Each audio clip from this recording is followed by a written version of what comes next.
हरियाणा में अगले 2 से 3 दिनों में न्यूनतम तापमान में थोड़ी सी कमी देखने को मिल सकती है। स्मॉग को लेकर के क्या कुछ स्थिति रहने वाली, इसी को लेकर ज्यादा जानकारी के लिए कृषि मौसम वैज्ञानिक डॉक्टर मदन खीचड़ से खास बातचीत की गई है। Associate editor doctor Mahesh Kumar ने उनसे खास बातचीत की है। सुनते हैं क्या कहा है उन्होंने अपनी बातचीत में। हरियाणा के ज्यादातर इलाकों में न्यूनतम तापमान 11 डिग्री सेल्सियस के करीब बना हुआ है। आने वाले 2 से 3 दिनों में न्यूनतम तापमान में और कमी देखने को मिलेगी। मौसम के पूर्वानुमान से जुड़ी ज्यादा जानकारी के लिए कृषि मौसम वैज्ञानिक डॉक्टर मदन खीचड़ इस वक्त हमारे साथ बने हुए हैं। डॉक्टर खीचड़, न्यूनतम तापमान 11 डिग्री सेल्सियस के करीब बना हुआ है। आने वाले 2 से 3 दिनों में न्यूनतम तापमान में और कमी का पूर्वानुमान आप दे रहे हैं? हाँ, अभी जो पश्चिम विक्षोभ पास कर रहा है उसका कोई ज़्यादा प्रभाव देखने को नहीं मिलेगा।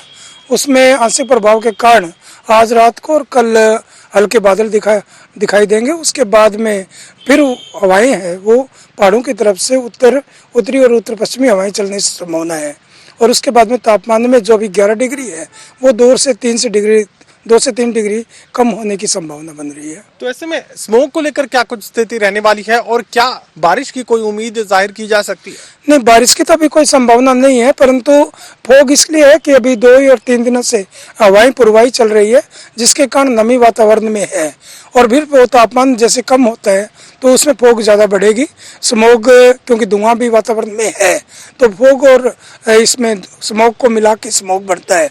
तो ये अगले 4-5 दिनों तक इसकी बने रहने की संभावना है, परंतु अभी बारिश की संभावना नहीं है। तो ऐसे में न्यूनतम तापमान का तो जिक्र आपने किया, लेकिन क्या अधिकतम तापमान में भी कमी अगले 2 से 3 दिनों में देखने को मिलेगी?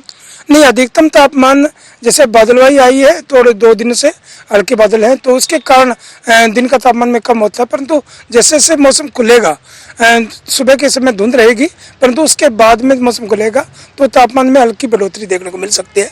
परंतु रात्रि तापमान जो रात का तापमान होता है, जिसे न्यूनतम तापमान कहते हैं, उसमें गिरावट की संभावना है। चलिए, न्यूनतम तापमान में गिरावट का पूर्वानुमान कृषि मौसम वैज्ञानिकों की तरफ से दिया जा रहा है। उसके साथ ही ये भी कहा जा रहा है कि स्मोग से हाल फिलहाल राहत नहीं मिलने वाली, स्मोग का ये असर यूं ही बना रहेगा। सोगी कमल के साथ doctor Mahesh Kumar, total news Hisar.